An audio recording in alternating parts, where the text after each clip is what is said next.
Mana nak adapt kan, macam mana nak ni, daripada yang tak boleh senyum tekan dah boleh berlawak dah kan.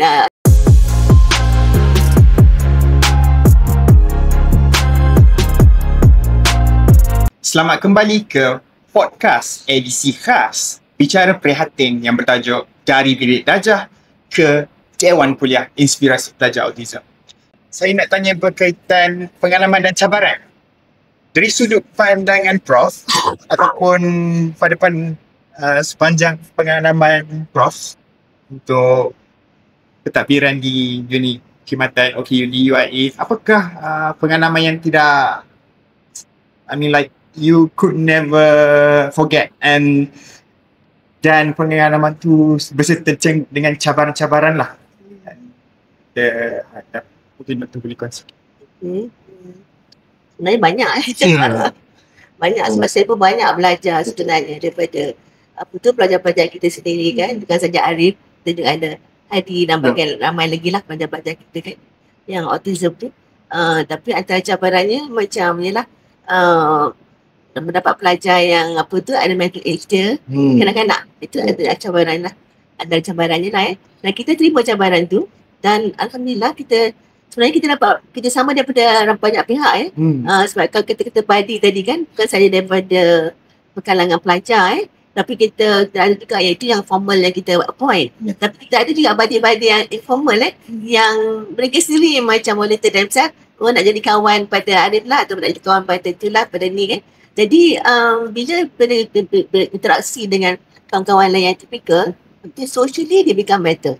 Itu yang jadi social dia belajar dari segi adaptation melalui kita benda tu tak automatik pada dia kan. Pembelajaran tidak di luar bilik dajah. Betul, pembelajaran di bilik dajah tu ada akademik saja tapi yang not akademik tu kadang-kadang lebih penting juga kan, dari segi emosi, how they regulate the emotion kan, bagaimana nak kawal meltdown kan. Kalau kita lihat Arif itu memang kerap juga lah meltdown dia. Kalau siapa yang follow Facebook dia akan tahu lah.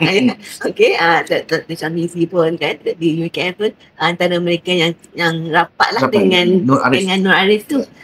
Ramai lah daripada UC pun ada, dan UIA memang ramai lah masyarakat dia sendiri kan.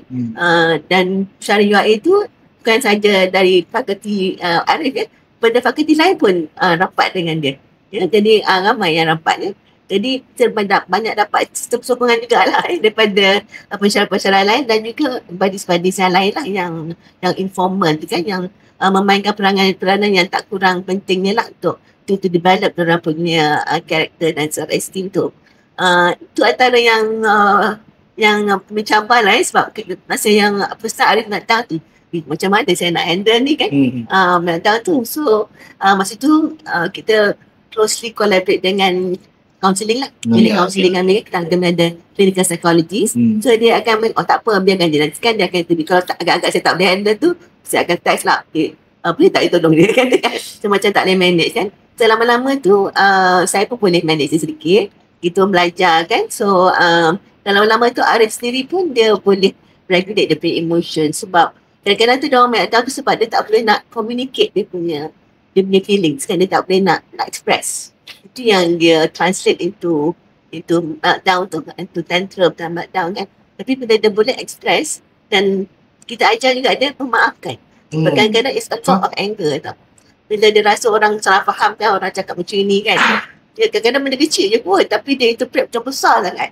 Pada kita tak apa tapi pada dia besar. Ini kadang-kadang the opposite lah, sebab autism ni dia kan neurodivergent kan, dia lain. Dari segi kita kalau dalam perkataan mudah, wiring dia lain lah. Wiring dia lain kan. Memang neurodivergent kan. Dari segi neurological dia memang dia berbeza construct dia tu kan. Jadi kita pun tak boleh expect dia to change. Cuma dia boleh adapt, dia kena belajar macam mana nak hidup di dunia orang yang biasa. Dia kena belajar lah itu kan.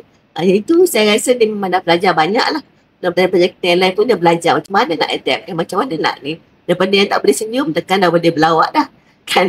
Tu antara saya rasa macam satu kegembiraan lah, satu kepuasan tu bila kita tengok perkembangan pelajar tu kan. Kita ada seorang lagi pelajar tu dulu prestasi akademik dia sangat rendah sebab dia tak dapat intervention kan. Dia pun tak dekat OKU, tapi bila bermula dia berdaftar dengan minat OKU tu, mula-mula pun dia macam denial. Tak adalah, saya ni tak teruk sangat, my autism ni tak nak minta intervention. Tapi kita bagi juga kan, bagi extra time. Kali kita dapat extra time di preview, tiba-tiba dia tu, bagus juga dia katakan ada extra time ni. Sebab dia dapat soalan tu macam trigger dia. Jadi dia menangis tau, dalam masa exam tu dia menangis. Dia menangis lama jugalah. Kali tiba-tiba dia habis menangis tu, dia kata, tiba-tiba ada masa lagi nak dia buat lagi ni. Bagus juga extra time ni kan. So alhamdulillah dia appreciate lah after that kan. So kata patutnya saya dapat this long time ago lah. Dia baru realise that sebenarnya support system tu dia perlukan. Dia perlukan. Jadi bila kita tanya tu kan, kadang-kadang semua kata okey, tapi kita bagi juga. Kita bagi sebab dengan dia tak tahu yang dia actually need it kan. Jadi itu antara yang pengalaman-pengalaman kita lah yang apa tu saya tak boleh nak apa tu tapi saya appreciate sangat lah sebab kita jadi rapat, kita jadi macam konsep tu macam family kan. Kadang-kadang kita buat dia berjalan, kita pergi makan sama-sama, celebrate birthday kan. Jadi benda-benda macam tu yang informal tu yang mengeratkan kita lah. Bila kita rapat tu lagi mudah dan nak berinteraksi dan apa tu.